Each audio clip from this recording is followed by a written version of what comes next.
You're listening to Grain of Salt, a podcast hosted by Donnie Burtless and Christa Glennie Seychew, covering the Buffalo Niagara region's food and drink scene. This week on Grain of Salt, hosts Christa Glennie Seychew and Donnie Burtless talk about trends in dining, from small plates and snack bars to shared dishes and dining at the bar.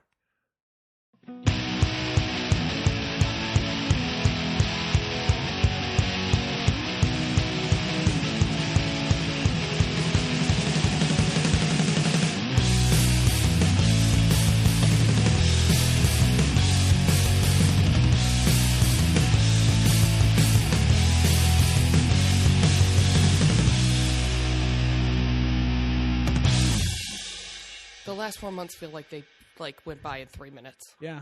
We're on episode 25. I still feel like it's Christmas time. And I'm working on the July issue, so I'm so confused. Everything is... I'm so confused. You're like one of those where people time travel, but Yes. then their minds get filled with all different I have no timelines. idea what day of the year it is. I know nothing. But it's kind of crazy. We're on episode 25. I know. Who knew that we'd get to 25? We're going to be at a fucking 100 pretty soon here, kid. I'm looking forward to it. Yeah, it's going to be awesome. I kind of like that. Like, we've made it 25 episodes and we've made this big not a change, but like a big partnership, I guess I would call it. Yeah. With Oh, yeah. Buffalo? Yeah. Absolutely. Yeah.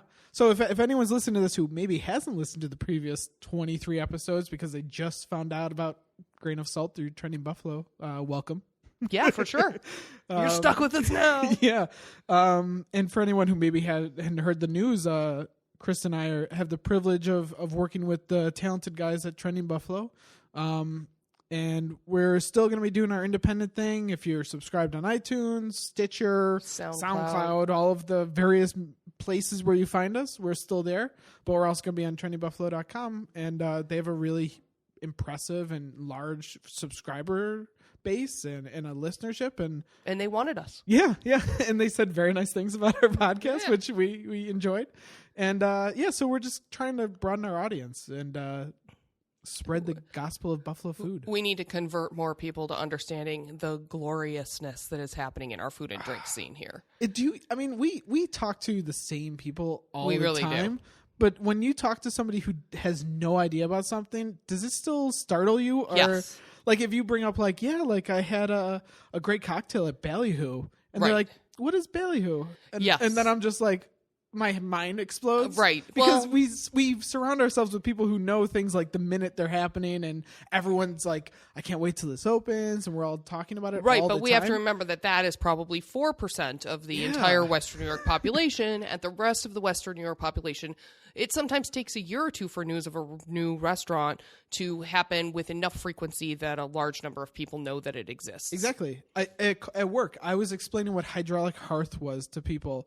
And I'm like, this place is packed every Wednesday. It is. How is packed? I just assumed all the time. Everyone knew about it. No, half of Western New York has not even heard of Larkin Square. Exactly. I had to explain what Larkinville was. Right. My mind was melting. But you know what? That's a good thing. That means that there is a ton of potential. Yes. For all the exciting developments, both major, large infrastructure developments that are happening down on the harbor and on Main Street, from little small developments like 18 restaurants opening in the last 7 months and 12 more opening in the next 3 months. Those kinds of things. There is room for educating and exciting a broader consumer base. Yeah. The difficult thing, and I don't want to get off on this topic, as a person who has promoted a lot of things and worked in the media over the course of the last 10 years, the thing that I found is there isn't any one source that everyone in Western New York listens to, or that even the bulk of Western New York listens to. Yeah. You could maybe say Channel 2, at least a couple years ago, but you can't put yourself in one print, one radio, and one TV spot and even be sure that the bulk of Western New York is going to hear you. Yeah. Because there's so much news and information sourced now from outside of Western New York. A lot of people aren't even really paying attention to what's happening here. They're more concerned about what's happening with, on Fox News or CNN or whatever. Yeah. So, I don't know how we change that. And certainly our numbers aren't going to do that. But we're trying. We're doing our best because there's really exciting things. And, I feel bad when I talk to somebody and they don't know all the cool stuff that I know, because I think they should get to be engaged and be as excited about their city as I am. Yeah, exactly. So. It still like throws me for a loop. And I'll like, unless it's like a brunch announcement. Yeah. I find that those somehow, like, everyone knows everything about every brunch in Buffalo. I hate brunch. I don't hate it, but I think it's like the most overrated thing. I hate brunch. We're already alienating our new listeners. I'm sorry. I'm sorry. Oh, brunch is awesome. No, I could care less for brunch. I could take it or leave it. But whenever we write about brunch, it's like people lose their mind. I wonder why that is. We all have to think about that. That's it. Really? Yeah, people love pizza. I just think everyone loves pizza. I think like everybody loves universal... their favorite pizza. I don't think everybody loves pizza. I think everybody really is dedicated to their like where they grew up, like their neighborhood pizza that they grew up with, or the newfound wood fireplace that they just figured out, like has mozzarella that doesn't look like Swiss cheese. That like has real fresh ingredients and a thin crust charred. They're like, whoa, mind blown. Yes, so I think those are the pizzas people are married to. I think so too. I we'll get to our topic in a minute, but yeah, really. What do we you can tell we haven't seen each other in a week because we're just like yapping our faces I think one of my dreams, I have all these weird like video things that I want to do with Buffalo Eats, and one of them is to take people who are like diehard wing or pizza fans of a specific place, who are the guys who will be like, that's garbage pizza. This is the best pizza. Right. But I want to do a blind tasting and just show them how wrong all of these people are.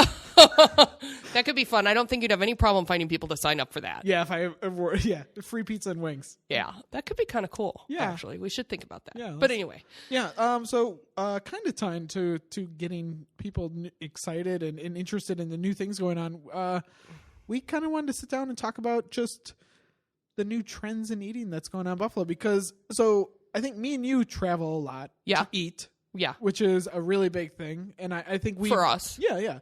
I mean, I think Anthony Bourdain, his last No Reservations episode, like the last thing was that he said on the episode was like, get out of your chair and move and go and see different things. Yeah. And I think like if there's somebody who enjoys eating in Buffalo, that is the most important thing. It sounds weird, but you need to eat places outside of Buffalo to come back to Buffalo with good perspective. I agree. Yeah. To educate yourself and to learn more about what's going on, and then be more excited when you see some of those. I think. Well, and the truth is, I think you could say that about anything. I mean, really, honestly, travel as it relates to how you look at your own world is tremendously important. But as food nerds, I think that's where I go. The thing is that. Food has trends just like fashion or music or really anything else. It's cultural and contemporary. And some of those trends are silly and foolish, and some of them are awesome and turn into legitimate things. Like martini glasses? Don't get me started on the food and martini glasses. We will have an all-out battle right now. Battle royale over the food served in glassware. But anyway, so I think that the cool thing, about being from Buffalo, people used to say, when I first moved here from Seattle 20 years ago, people would say, oh, Seattle or Buffalo's 10 years behind. We're 10 years behind. We're 10 years behind. And I kind of got that in my combat boots, my nose ring or whatever. I didn't really fit in. But, I'm just kidding. So the thing is I think that gap of time that Buffalo is quote unquote behind, which I take offense to, is getting smaller because of the interwebs. Yes. And the fact that we have a large number of people who live here now who are not originally from Western New York. Yeah. And so what's happening is that time gap has become smaller, but it still gives us a benefit that a place like San Francisco or Seattle or Portland or New York or Atlanta or whatever don't have, which is that we can reject trends that are stupid. Right? So I don't want anyone to get me wrong, because I love bone broth, which is the trendiest thing right now. I was hoping you would say bone broth. Honestly, it's freaking stock. It's not bone broth, but whatever. It's stock like everybody's been making for 7,000 years, but whatever. So bone broth is this hot thing, and now they have drive-through bone broth windows in New York or whatever, right? Silly. So we get to avoid a lot of that stuff. When a trend hits, we don't immediately have to respond. We don't immediately have to make it available. Granted, maybe we're not setting trends yet. But we get to avoid a lot of the stupid shit. Yes. And so because of that, the trends that do come here really have already kind of been fleshed out and figured out and worked around and reconnoitered. They might have whatever been else. like vetted. That's the better term. There you go. Who knew I was the editor? They've been vetted before they get here, and a lot of times people who want to offer that experience here have gone and experienced them elsewhere, and so there's information to be had, and we're not just winging it. Yeah. Excuse the pun. So I think the really cool thing is that when a trend arrives here, it's a pretty well thought out experience for the most part. I'm not going to say that's the truth in every scenario. There was a lot of people trying to do charcuterie last 2 years. Yeah, and some pretty bad cupcakes and whatever. We can talk about a bunch of other stuff. But I really think frozen yogurt. that what is interesting is, and Donnie, you and I talked about this, there was recently a study done that showed that millennials are broke because they eat out too much. Yes. Right? I know that. Yeah, don't we all? I'm not even kind of a millennial, but I eat out too much too. And I think, we can talk about how that's a good or bad thing all day and what that means for them as a generation going forward and whatever, but I don't want to talk about that. What I want to talk about is that means that there are more opportunities for people who sell food to feed people in a week than before, right? So it used to be our parents went out to dinner once a week, and maybe if our dad was a high earning executive, he might have gone out to dinner or out to lunch a couple times a week. Now, average American Joes eat out 3 times a week. Oh, yeah. And that's not including lunch. Yeah. So the truth is that businesses have to find a variety of ways to serve our needs, and our needs are not always the same. I do not always want to have a 5-course meal. I do not always want to eat something that's wrapped in paper standing over a garbage can. I have different needs every day. Yeah. And the current American experience is that if you're even a medium sort of wage earner, you can eat very high and very low from day to day. Yeah. You can have a very fine, elaborate sushi meal this evening, and tomorrow eat a hot dog from a cart on the street, and nobody thinks anything of it. Exactly. And that's a really unique sort of thing for us right now. Yeah. And I think that more and more types of restaurants are evolving because of that. And I also think that the way that people are choosing to use restaurants is evolving. And so we're going to talk a little bit about that today, right? Yeah. So one of the things that we want to talk about is the small plates movement. Yeah, it seemed like last year when that whole wave of restaurants opened, like that August craziness, where we had like the 5 big Black opening, Sheep, Ballyhoo, Hydraulic Buffalo Hearth. Proper, Hydraulic Hearth. Oh, I know, we always forget. Well, Bourbon and Butter relaunched. Bourbon and Butter, yeah. And it seemed like everything that we read and that And we, Ocean. Yeah, and Ocean, yeah. And that we knew was almost all of those restaurants were emphasizing sharing small plates or sharing plates Yes. or as a feature of what their bigger plan is. I guess. Right. Like each one of those places has their unique kind of niche, I would say. A version of small plates. Yeah. Right. But that the uniting factor in all those restaurants is that they really focus on that people don't generally want to eat huge heaping portions. I mean, I know that there's a lot of people in Western New York who still want to have their red sauce Italian that's in a garbage bag, Or essentially. or their fish fry that goes over the sides of the plate. If it doesn't go over the sides of the plate, I know a lot of people who get upset. It is unfortunate that a lot of people equate value with quantity. Yes. And we as Americans should have learned by now that size actually doesn't mean better. No. Very rarely does size mean better. Yeah. But whatever. So, so let's talk a little bit about the small plate movement. So the small plate started when Spanish food, well, let's just talk about Buffalo. Yes. The small plate concept first came to Buffalo with tapas when Toro opened in like 2001 or 2002. Yeah. I recall that all the news coverage was about how the team at Toro was serving tapas, which was a whole new concept, this idea that you'd walk in and buy small plates of food that ran from $3 to $5 a plate, or $2 to $4 a plate, and that the idea was to share and consume lots of different types of things with your friends instead of this is my plate, that's your plate, and very sort of staid, stubborn process of service. Yeah, right? I remember when I started getting into the food scene, like just like researching before Buffalo Eats, when I was like trying to do as much as possible. And this was like 2007, 2008. Mm-hmm. And I remember reading like how a lot of people had considered Toro like a pretty landmark restaurant when it opened. Very revolutionary. Plus it was the only place that's really ever done Spanish food here. Yeah.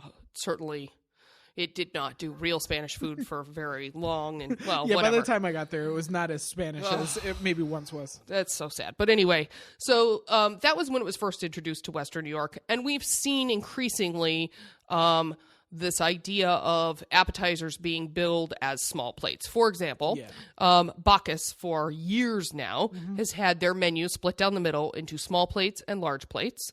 There's no in-betweens. The salads and the soups and the quote-unquote appetizers all fall under small plates. Traditional entrees fall under large plates. But the interesting thing is that for the most part, you can ask for any large plate to be turned into a small plate and any small plate to be turned into a large plate. See, I didn't even know that. See, so that's kind of, they've been doing that a long time. And there are lots of other restaurants that have used the term small plates. Yeah. I mean, that was really one of the notions that Sample really drove home when they first opened here, I believe in 2007. Yeah. So small plates are cool. Yeah. Because, as we said, you get to try a lot of different things. And what I really love about it is it feels more like a feast. And that is because you've got 10 things on the table at once, depending on the size of the plates, maybe 4 things on the table at once. Things come. So service is that things come when they're done, right? Which I love. I do really too. like Some that. people feel rushed by it.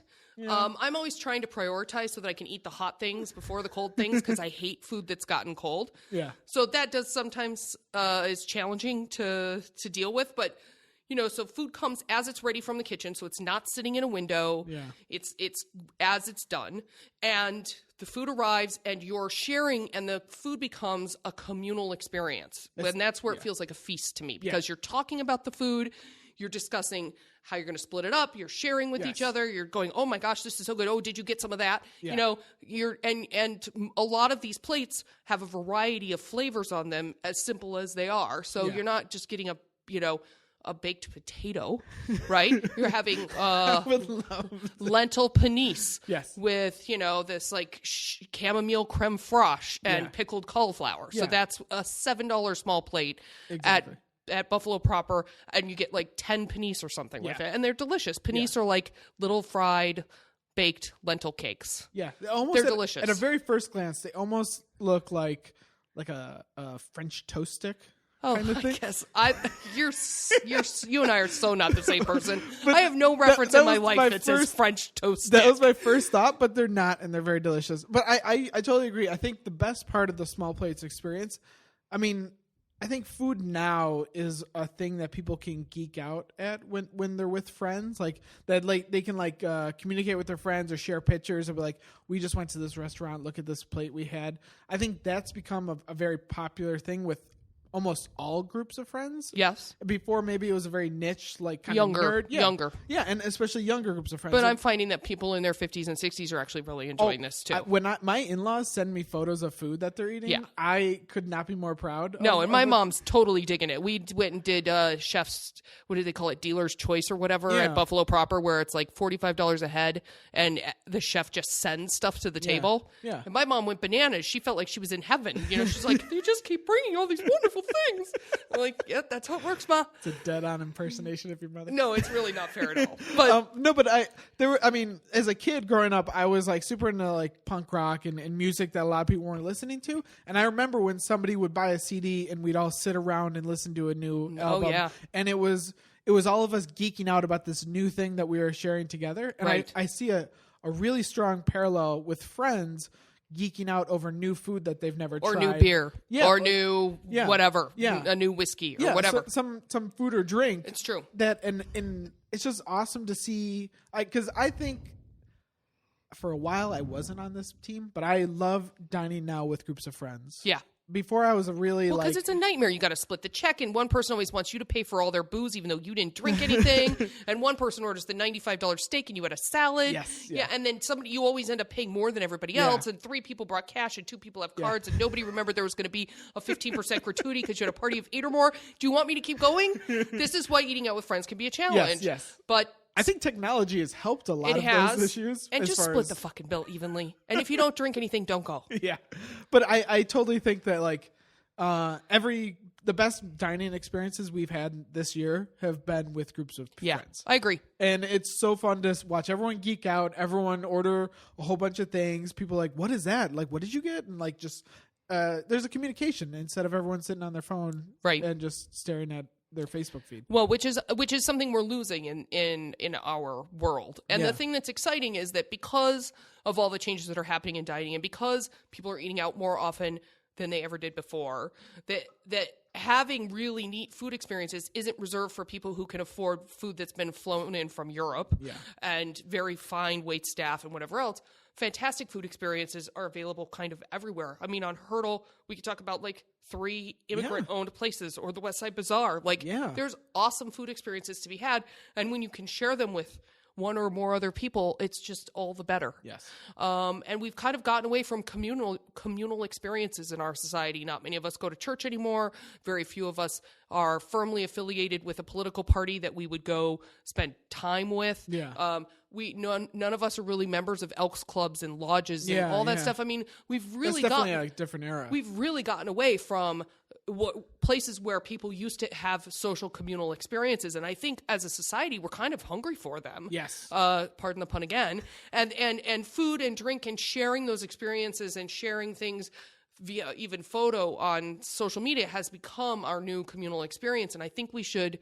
While I think we should try to find ways to foster more authentic communal experiences in person, I also think there's a way to sort of embrace some of that. And the dining and sharing of food experiences and drink experiences is a really big part of that. Yeah. So we have a handful of restaurants that are really focused on small plates and literally have small plate sections on their menu, as we've talked about, particularly, Ocean, Buffalo Proper, Bourbon and Butter. Yeah, Black Sheep. I know I've never been to Providence Social, but they have a menu that's exclusively small plates. Nice. And in fact, the May issue of Buffalo Spree is all about small plates. Yeah. And we had non-food writers, for the most part, recommend their favorite places to go. Oh, and most of the places on that list are regular restaurants, and they recommended an appetizer that they like to share. That's awesome. So, yeah, it's kind of fun. So, and so small plates are a big deal, and you should go out and have a small plate dinner. And if you're not sure how to do that, you can also know that any restaurant will, if you are willing to pay a split plate charge, which you should offer to pay, lots of places won't charge you, you can share entrees too. So, that was my favorite thing to do when I was dating in my 20s, is that, the person I was dating and I would share our entrees. And this is a way you can do that with other folks who maybe use germs you don't want to share so much. You can, get extra plates, and they'll actually split the food for you, and it's much easier. And that's sort of a shared plate experience too. Yeah. And one of my favorite places to eat, Lombardo's, they have the where you can get the smaller portion of most of their entrees. I love that. And that's genius. Like, that's exactly they do that craving too. Yeah, craving you can get small and large portions of the entrees. Which is awesome. Like, how do you not like just being able to try more things? Yeah, that's a really cool thing. So rarely do I want to have so much of one particular thing. I agree. I mean, maybe like we're geeks about that, but like I like the appeal of just having like a gigantic plate of one food. That's been long gone. Yeah, I agree. And I think a lot of people feel that way. And I think one thing we should mention before we leave this section of this podcast is that Buffalo Proper is the first restaurant in the area that I know of that's not a red sauce Italian joint or a Chinese place that does family style entrees. Yes. So their entrees are meant to be shared. So they're whole fish. I know they have is it a 48-ounce tomahawk steak? 60? It's a gigantic steak. It's 60 ounces maybe? Yeah. I don't know. It's huge. Yeah, and it definitely, I've had it maybe 3 times now, and you could definitely serve 4 people with that. Well, yeah, that's what we did the other night. And, there's also, there's a whole bunch of stuff. And I'm sure that there are other restaurants that would be happy to put 2 entrees on a plate, so you could do that and share family style with a large table of people. But it's another way of looking at shared plates that are not small, but are still that communal large experience. So I really think, to transition into the next part of this conversation, that the thing I want people to understand is that, someone who eats in restaurants all the time and understands, for the most part, the back of the house, front of the house, how things work and how the machine of a restaurant runs, have a tendency to be a little more comfortable with sort of making that restaurant work for them. Yeah. Not in the sense like you're cracking the whip on the staff, but in the sense that, like, I know how to get the experience that I want out of a restaurant. Yes. Right? Rather than always letting the restaurant dictate how my experience will go, because there are more than one kind of experience you can have in most restaurants, but most people come in the door and expect the same thing. Yeah. They want to be handed menus. They want the host to seat them. They want somebody to come take their order for drinks and tell them the specials. They want, there's like this method of service and this preconceived notion that you're going to order appetizers, you're going to order an entree, you might have dessert, you might have a bottle of wine, but that's how it goes. It's crazy because, like, when we were talking about those people that we talk to that have that, like, you'll talk about something that you're really excited about and they have no idea what you're talking about. Those people generally also have, like, crazy anxiety about restaurants. They do. And, like I'll tell somebody, one of my coworkers, like, yeah, you should try this new restaurant. And she will spend 30 minutes scouring their website. Right, because she doesn't want to walk into a situation where she's unfamiliar and feels stupid. And then the server's staring at you going, what do you want to eat? And you're like, I don't know what half this stuff is, right? Yes. A lot of people have that fear. I will admit, before the foodie phase of my life, I was that guy. But I mean, you just gotta embrace it, I think. Well, and the thing is that a lot of times if you just say to your server, like, I'm here to have a kind of a different experience than I'm used to having. Yeah. What do you think I should do? Yeah, and the good servers will be excited to guide you to have the best meal that you. I mean, they want you to be happy because you will give them more money, hopefully. Well, and not only that, but they want to have fun at their job, and having another stuffed shirt sitting at their table, wanting the same old, and not engaging in the experience. Where the server could be a robot, I mean, that's a different scenario. So, we were talking about how some people say to me all the time, like, how do you afford to eat out all the time? Yes. And I'm like, I don't have a budget for dining. There's nobody paying my way for me to have a meal anywhere, but I manage to eat in a pretty good restaurant a couple times a week. And that's because I will go in by myself, and that's normal for me. So I'm not telling everybody they have to do that, but I'll go in by myself. I'll sit at the bar. I'll have a cocktail and a small plate and maybe a salad or a bowl of soup, and I'm out the door for $23 for dinner. Now, I understand that's not the same thing as somebody who's used to spending $11 on a sub or whatever. I get that. Yeah. But I also know that I feel really great the next day, and that, I don't have a food hangover. I feel good about the food that I'm enjoying. I enjoy the experience of talking to the bartender. I don't feel awkward being by myself because I'm sitting at the bar, although... To be fair, I'm never awkward by myself. I know some people feel that way, but I would always just take a book into a restaurant and sit and read and eat dinner. So whatever.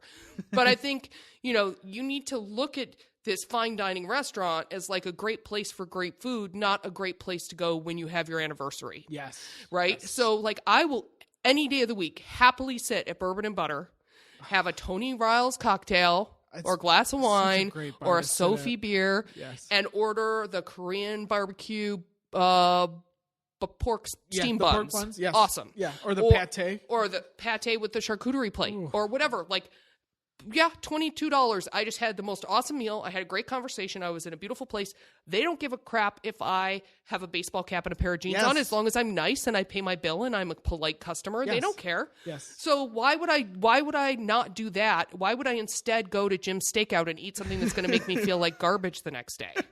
I think listeners at home don't know, but right behind us is our podcast producer, Tom Burtless. And if you go to Bourbon and Butter, there's a 4 in 5 chance you'll see Tommy there at the bar probably. with you. And he might have a Jim's Steakout in his pocket. Stinger or whatever. That is the one bar though, like Bourbon and Butter, like that is. I almost never want to sit down. If I'm in Bourbon and Butter, I want to sit at that bar, watch Tony and Jill work incredible. Their magic, and just have like really good small plates. And I've now whenever we go somewhere to eat, me and Allie, like that is our preferred seating. Yeah. If they ask us, like I would prefer to sit at a bar because I think it's more of a fun atmosphere. Well, I think it's great if you're on a business meeting with somebody who you don't know terribly well, because it takes some of the pressure off making small talk, because the bartender will help alleviate that, and there's always something to stare at. Yes. And instead of what most people do, which is stare at a television in a restaurant, you're actually staring at people who are moving around, and it seems more legitimate and less like you're trying to avoid conversation with this person you're having a business meeting with. I also think it's a great place if you've been in a couple a long time and you don't have a whole lot of new stuff to talk about. A great way to enjoy each other, because the bartender adds a third person to that conversation. Yeah. Additionally, lots of times service is faster because they're not pacing your food the same way they would if you were at a sit-down table. Yeah. You're usually just ordering one or two things. The food comes out a lot faster. You know, they've got placemats, silverware. And they're not going to leave you standing there, with a straw to eat your meal. Like, they know how to take care of you. And generally, if it's a really good bartender, you can usually strike up a conversation pretty easy. Absolutely. As long as they're not like in the weeds getting crushed. Yeah. And even if they are busy, like they'll check in on you. Like if you see some bottle behind the bar and you're like, oh, I've never seen that before. Yeah, Most totally. good bartenders will be like, oh, do you want to try a little Right. bit of it? Like those kind of things really make a dining experience so much more exciting. I agree. And I think the other thing that's really interesting is that when you are sitting at the bar, you can really, I don't know, just experience a restaurant in a very different way. You get to see the service staff come and go from the service station. Yeah. And the truth is that experience can be had at anywhere. There are places that will not serve you at the bar. And I kind of don't have a lot of respect for that unless it's super busy. If you walk into Buffalo proper at 11 o'clock on a Saturday night, you can order food, but you're nuts. I don't think because there's so many people in there, you're never going to be able to even hardly get your hand up in front of your mouth to feed yourself. Yeah. You know, but like Jennifer Boy and I, we went and saw Patty Smith or whatever at Kleinhand's the other night. And we went to Oliver's and had hamburgers and drinks at the bar at 10 o'clock on a Saturday, you know? Sweet. That's really cool. I mean, I just think, and it's just, I don't understand why more people don't eat that way. And I think if you talk to somebody about like sushi, that's like no brainer. Right, like, because of course, omakase, you're used to I love it. to sit at a sushi bar, but I don't think they've made that connection with standard. That's a good not point. Standard, but like more Americanized restaurants. Although I think a lot of people are really uncomfortable sitting at a sushi bar too. We should have a whole podcast about how to do that, incidentally. We should get some of those sushi stuffs on here, maybe. Yeah, maybe. So yeah. We've talked about small plates Yeah. and shared plates, and we've talked about dining at the bar. But one more thing before the please. bar. I think so Sato Ramen is Yes. hopefully opening in a couple months. Right, which is the second location of Yes. Sato, Yes. which is a smaller location Right across from University of Buffalo. built to fight tough amongst the students. It will serve mostly ramen and have a lot of to-go options and will be less of a sort of formal restaurant like the Sato on Elmwood is. Yeah, and when we had them on the podcast, a month ago now, I guess, they talked about wanting to have that sit at the bar Which ramen experience. It's so crucial. It's so much a part of that ramen and experience. It's so fun. As somebody who's gone to Toronto and New York City and had really good ramen bar experiences, like it's just such a great time, and everyone's like kind of friendly, and it's and funny enough, ramen is not supposed to be like a sit down, spend an hour and a half. No, it's meal. a quick hot. It's supposed to be worker in and out food, in like 15 minutes. It's like blue collar. Yeah. Eat it while you're on the go, kind of thing. So there's gonna be a lot of like foreign exchange students, or not foreign exchange, but foreign UB students who will probably be very used to it. I'm looking forward to seeing more people that aren't familiar with that trying to go to that restaurant and seeing this new type of dining experience and maybe helping them change how they go at other restaurants. Well, and so that's a really good transition into what I wanted to talk about next, which is the other way in which restaurants are evolving. The small plates is one of the ways. Dining at the bar is one of the ways. But there's another way that restaurants are evolving to kind of capture more of that everyday diner dollar. And so we have a few types of restaurants that have really done that. And I like to call this type of restaurant that we're going to talk about now, which is what Sato Ramen will be, a one-off. Yes. So that sounds terrible, and I don't mean it that way. To me, a one-off is a place that focuses on really serving one thing and doing it really, really well. So whether you are the French fry place or the fish fry place, certainly a pizza place is a good example of this if they are slices and they're, doing less delivery and more focusing on the walk-in customer, hot dog places, whatever, places that really do one thing really well and they kind of mix it up to give people variety, but they're not trying to please every human being on the planet. They're just like, we rock at this thing. Yeah, I have a vision. I really want to do this specific thing because I feel very passionate about it. Yes. And I've done the R&D to make sure this is the best thing that you can get. Correct. And yeah, I mean, you mentioned fish fry, like British Chippy. Yep, that was what I was thinking. Yeah, their menu is incredibly small. They do chips, which are good. French fries for people who aren't familiar. Although they're slightly different than regular French fries in that they're somewhat crispy. Soggy. That's sort of the nature of them. They're more it's like fried a and then steamed. Type cut. But I mean, their fish is, I personally think, some of the best sourced fish for a fish fry in the area, and the batter is perfect. Well, and they're like, they imported the fryer from England, so it's like as authentic as possible, right? Yeah.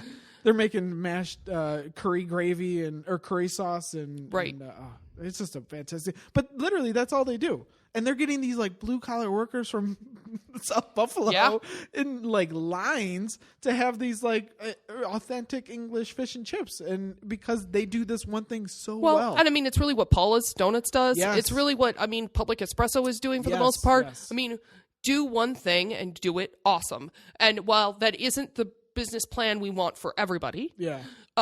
when we come from the 80s and 90s and even the 2000s really being about people thinking that their menu had to be 9 pages deep Yes. and that they had to have General Tso's chicken and Jack Daniel's steak barbecue sauce and Thai lettuce wraps and Mexican fajitas all on their menu. I went to a restaurant yesterday with Allie, and we were so excited. It's a little tiny ethnic restaurant, and they specialize in shawarma. And we go in there, and they hand us the menu, and there's burgers and fries and chicken wings, and they have like an authentic gyro in souvlaki and all these things. But then I'm also like, why are you selling? Well, and it's because they're probably worried about attracting the neighborhood, and there is something to be said for that if you're in a neighborhood that is just totally unfamiliar with what you're doing. Very true. However, this trying to please all the people all the time thing is really how you end up with mediocrity, because it means you're not doing any one thing really well. Yes. It means you have half-assed versions of sort of everything. Exactly. And so while the one-off isn't the best, and I don't want every building in Buffalo that's a restaurant to only do one thing, I do think that it's something that with the amount of retail and restaurant spaces we have in the city that are very small footprints, it makes really good sense. When you look at the old Bistro Europa or the No Ramen next to it, or any of these like places that are literally like 800 square feet, that makes the best sense. Yes. I mean, I hate to say it because you know how much I hate frozen yogurt, and we don't want to get started on Christa and her frozen yogurt rant. It's garbage, by the way. Don't eat it. But I think that we need a summer podcast. You know, we need you in 45 minutes for Froyo, because it really is going to kill you all, just so you know. You'll beat Adam Gutz's curse record. It's oh my God, it's the worst thing ever. Please don't eat it. Please don't eat it. But anyway, so, you know, we have places that are dedicated to just gypping people out of their health for thousands of dollars per pound of Froyo and gummy bears. So I think that like this idea makes sense where we have small footprints, and it also is really exciting and intriguing if they actually are accomplishing what they set out to accomplish. Yes. Yeah. If they really are the best donut place or the best poutine place or the best fish fry place. Exactly. I would like to see more people making the effort to be really the best when they do that. Yeah. I think we're in an era where I think the group of people who want an artisanal product is growing and growing, and that age is getting younger than I guess people are expecting.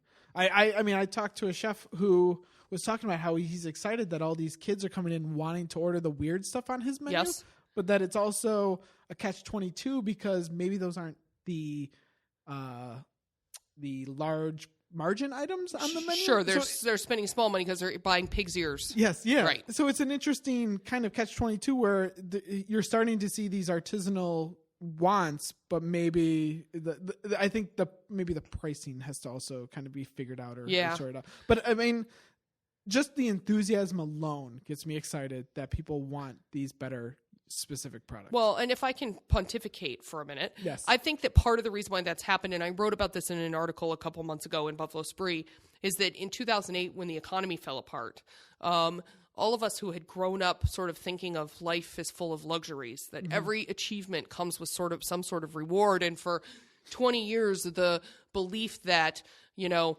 that reward was a nicer car or a bigger house or a vacation home or, you know, a sauna or whatever it is you wanted to do to kind of like bulk up the quality of your life was no longer an option. But we still have this sort of capitalistic notion of like wanting to work towards something. And so I think that the idea of a lot of the artisanal movement, why it found so much success, is because it is ways that people can affordably reward themselves. So you can spend $7 on a great bottle of beer, or you can spend $10 on a jar of Brooklyn bacon jam, or you can spend $20 on mustache wax, or whatever the thing is that you want to do. That's your reward. And it's why we can justify in an economic collapse spending $8 on a jar of jelly. Because we're not going to Hawaii, and and we're not putting money into our 401k, and we're not saving up to buy a Lexus because the world has just changed. Yes. And so I think that has allowed this food movement and drink movement to really grow exponentially, especially in areas where people have a reasonable medium level income. Yeah. And so we're starting to see that here as we economically maintain the stride, because we didn't take it nearly as hard as a lot of people did. No. And as we see that the fastest growing number of people moving into Western New York are between 25 and 35, finding more and more of a market for people who want to pay good money for a haircut or want to pay good money for, a handmade pair of shoes or whatever. Yeah. And so with the artisanal movement comes the one-offs, Yes. right, which we just talked about, which is restaurants that have really sort of taken, even if it's not maybe artisanal in terms of sourcing, it is artisanal in the sense that they're very much trying to handcraft and moderate and perfect every step of the process of making whatever this one thing is that they make, right? Exactly, yeah. The other thing that I think we only have 2 of here in town, but which there are hundreds of in Toronto and hundreds of in New York, and which I would imagine we'll see more of here, are what the Torontonians call snack bars. Yes. So they are really restaurants that are built around the fact that bars make more money than restaurants do all day. Yes. But that most, especially in New York State, bars have to have some sort of food along with them. And instead of trying to have a heavy food program, they have killer food, but only a handful of items to choose from. Which is awesome. And most of them are snacky shared plates type things, right? Yeah. So just off the top of my head, like my favorite 2 probably in Toronto right now are Odd Soul, which is on Ossington and is marked with no signage and only a barber pole, has no phone number and no printed hours. So God bless you. But That's if you amazing. get there, the food is freaking killer. Order the whole top half of the menu. It'll cost you like 50 Canadian dollars, which is now like 30 American dollars. Have a couple killer beers, because the beer in Canada, the craft beer, has gotten exponentially better. Yeah, it's gotten way better in the last couple of years. And you will have some of the best food ever. And so Odd Soul, and then Grand Electric, which lots of people know of, and is basically based on Big Star, the famous taco place. So it's just tacos and a handful of other things. And a shitload of bourbon. And a lot of bourbon. And that is on Queen West in Parkdale. So in Buffalo, I would say that we only really have 2 restaurants that qualify as snack bars. Yeah. Though somebody will point out at least 3 that I have forgotten about Good, in this please. conversation. More Pat, Yes. which is recently opened, Mike Schatzel building. Out in Williamsville, In Williamsville on Mill Street. Yeah. And specializes in Spars sausage and hot dogs, is it? So I think half the it's pretty much just sausage and fries. Okay. Is their entire menu. Half of the sausages are, I think, outsourced from it sounded like a very interesting farm. I actually don't remember where it is. I think it's in New York State, but maybe not local. And then the other half of the menu is Spars, which is on Amherst Street. Spars European sausage. If you don't know who they are, you need to just figure that out now. Yeah, we need to talk to. But yeah, if you need to come down, we need to do some resuscitation on your life. Yeah. And so, it's a super simple menu. It's maybe half a page when you get it. And, I mean, the primary draw to Moorpat is their amazing beer, because you're in... Well, it's a Schatzel bar. That's what you get. Yeah. You're in Williamsville, which isn't known as a great beer destination neighborhood. God, no. And you're at a really neat place, and it's small. It's cute. And it's a really just... I just loved having only 6 things to choose from. And so if you don't know, because I'm trying to make sure that we are less... insular in our conversation. Mike Schatzel owns Blue Monk and ABV, Liberty Hound, and it is the child of the gentleman who owns Coles, and Moorpat, and God knows what else. So he's the craft beer king, I would say, of Western Europe. He really is. And then another place that I would qualify as a snack bar, which I totally adore, is Ballyhoo. So Ballyhoo is down next to First Niagara in the old Malamute, which was a old First Ward blue-collar factory worker bar. Yeah. Opened in August, September of this year. A quiet opening that wasn't so quiet.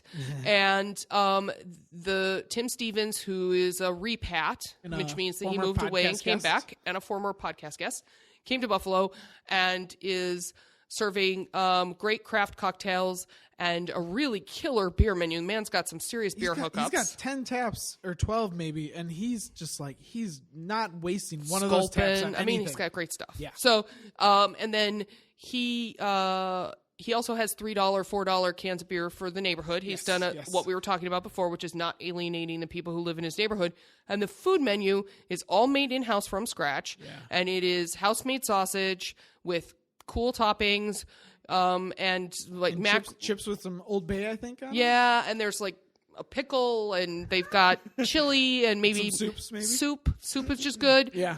So, and the menu is really cool because all the food comes in a paper boat. Yes. So you can stand at the bar and eat with 3 of your friends, and none of them have to be eating. There's no wait service. They hand you a little card. You check it off. Yeah, it's so great. You turn it in. They call your name over the loudspeaker. You go pick up your food. Yeah. It's cute, and it's great because if your friends want, it's like at the old Pink, right? Like if you want to eat and your friends don't want to eat, or your friends want to eat and you don't want to eat, it doesn't matter. Basically, because you're not having this formal service setting. Exactly. They're just short of putting the paper towels in front of you. Yeah. Well, the food's way.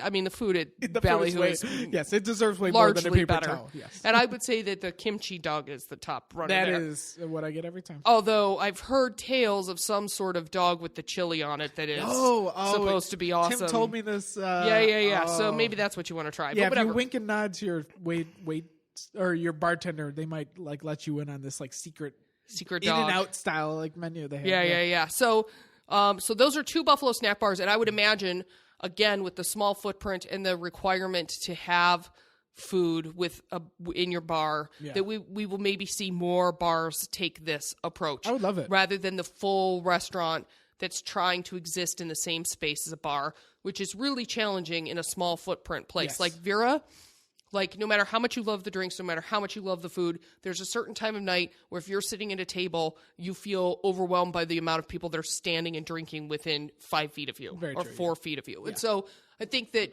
more and more places sort of embrace this snack bar idea where the drinkers are mingling with the eaters and the menu's really small and there's not very heavily formal seating scenarios. Exactly. I think that's going to continue to be cool, and we're going to see more of them. It just seems like something that's made for Buffalo. It really does. Have a small, cheap menu and with your bar. I mean, like both of those things. Like people in Buffalo like to eat late. Well, when you're open till 4 a.m, I mean, really, and that's why we have the food law. Yeah. Because people who have been out drinking for 5-6 hours straight, shove some food in please feed them before they go home.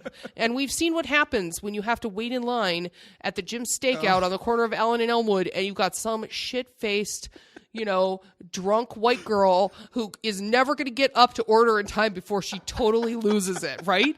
So you're like, please move her to the front of her lines. Somebody please feed this girl. So whatever. First of all, Buffalo Internet has not done their job. That there is not a Jim's Steakout like drunk at white girl wasted at Jim's Tumblr. Yeah. Like the fact that this doesn't exist. Every time I send somebody there from out of town in the middle of the night, they come back with some horror story of like brawls and people smashing bottles, but yet it's like it's a safe place to be. It's just filled with drunk people. Yeah. Anyway, there's security it's very guards. College town. It's very college town. Yeah, it is. So the last kind of place that we want to talk about that we are starting to see embraced by independent local businesses here, and which I think we're going to see an increased number of, is fast casual. Yes. So fast casual is the notion, and I hate to draw lines to things that are sort of franchises, but if you think of Chipotle or Panera, that is fast casual. Yeah, Chipotle is. So Chipotle, especially because it has a beer license. So there's no waiters.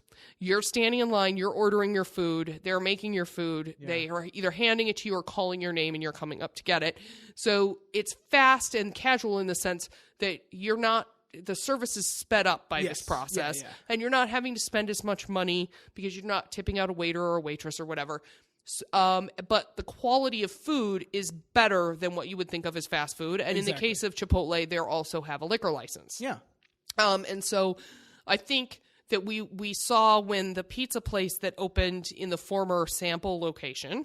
Crust, yes. That was the model that they were trying to use. Yes, and I think that is, what's the name of the Mediterranean place? Rachel's Mediterranean is trying to do similar. that. I mean, you walk into Rachel's and it's like, oh, okay, so this is Chipotle with Greek right, food. and Newberry Street, Yes. And all of these places are really kind of Piecraft out in Amherst, I guess that's considered. On Niagara Falls Boulevard, that are approaching the fast casual, and I think it's great because it's got lower overhead and is more approachable for a lot of people. Yeah, but is also, if things are done properly, a place where you can get healthier, fresher, handmade food as opposed to sort of corporate garbage. You would think also like owners would have a little bit better of a situation. I mean, you don't have to worry about the service aspect as much of a customer's experience. You have to keep it clean, and you still have to really train the people behind the counter. Yeah. But it's a little bit of a different scenario. Yeah. Yes. Yeah. And so I think that the one-offs, the snack bars, and the fast casuals are the perfect place to capture more millennial dollars, but also dollars of people who have kids. Yeah. As a person with kids, I fast casual is a really good fit for me on a weeknight. I don't want to sit through an hour and a half dinner. I got a kid with 5 hours of homework to do. Ted's all day. I love Ted. So I think that fast casual is great. And as a person who loves high quality food, snack bars and one-offs are really the place where you should get that at a lower price. Yeah. And so these are all the ways that people are eating in today's world. Yes. And that a lot of people aren't familiar with, and that we know that being unfamiliar makes people uncomfortable. They get anxious. How do you know when you look at the menu for Black Sheep that you can go sit at the bar or that you can go share plates with your friends? You might not know that. Exactly. So you just see a dollar amount. You don't really see a lot else. Exactly. And who wants to feel like they need a lesson how to eat dinner? I get that. Yeah. But so that's what we're here for. We want to be your ambassadors. We've eaten for you. We have consumed calories and embarrassed ourselves for your benefit on many occasions, and we just want you guys to go out and enjoy these restaurants in a way that you're comfortable. Yes. Not in a way that is necessarily a $300 cash drop that you feel like you have to get all dressed up and hire a limo for because you got to get home sober. Like, just go have a meal. Exactly. You know what I think people are going to be very excited for fast casual wise? What? Lloyd. Oh, I was going to bring that up. I was, but then I was like, maybe I shouldn't. But Lloyd on Hurdle is really going to embrace that fast casual principle. And I think people are going to see that model, and I think hopefully you'll see other restaurateurs see like, wow, this is a really good model. So, yeah. I think there's some really exciting things to come because I know that as many restaurants as you and I know are coming, that there's more than that. Yes. And that there are plenty of people out in the suburbs who are planning on opening new restaurants that will hopefully also be exciting and interesting. And I'd like to be able to say that a year from now, the dining scene will be as drastically different as it is if you look at this time a year ago. Really? I think so. So I've only really followed this scene for 6 years. But obviously, in those 6 years, there's never been a better time to eat, in my opinion. I couldn't agree with you more. You've been here 20 years. Yeah. Do you feel the same way? Without question. Yeah. I mean, and I've been covering food professionally for 10. Yeah. And without question. I mean, before we'd have 3 restaurants opening a year that were exciting and noteworthy. Yeah. And now I've literally stopped trying to keep up with them. I no longer am trying to get the scoop because I just can't keep up with all of that. So like I just try to get there in the first couple weeks. And I try to go back in the first 3 months and I try to get a sense of what they're doing, but it's impossible without a budget of any kind, as you know. It's really challenging to keep up with. But I want to see more people make my brain work. Like I want to be at more restaurants that make me think and that make me excited, and that also when I leave and wake up the next day, I feel healthier because the food was made from real good, high quality, fresh ingredients and not from stuff that came out of a plastic bag or a freezer or whatever. I really, really hope that we have more of that, especially at the more affordable price points. I do too. Yeah. I think that was pretty good. I think we covered a lot. We did, right? Yeah. Tom, how long were we? 52 minutes. You people got off early. Normally, Donnie and I talk for an hour or more. So, if this is your first time listening to The Grain of Salt, you found us through Trending Buffalo. Welcome. This is welcome. I think we should do this more often. The two of us just hang out. Yeah, do some recaps of what's going on. Yeah, Who knows? Yeah. That's cool. Yeah, but and look forward to a whole bunch of interviews. So this was got going on. podcast number 25. So there's 24 quarter way there to 100. 24 more that you can listen to if you're interested. Yes. And then, of course, on buffaloeats.org, there are how many Buffalo Eats podcasts? 103. 103. And you can definitely catch my whole Froyo rant. You've got a good 5 hours on Buffalo Eats podcast. So, yeah. Anyway, all right. So we love you guys. Please eat well. Please take care of yourselves. Please eat local. Yes. I could say that myself. Yay.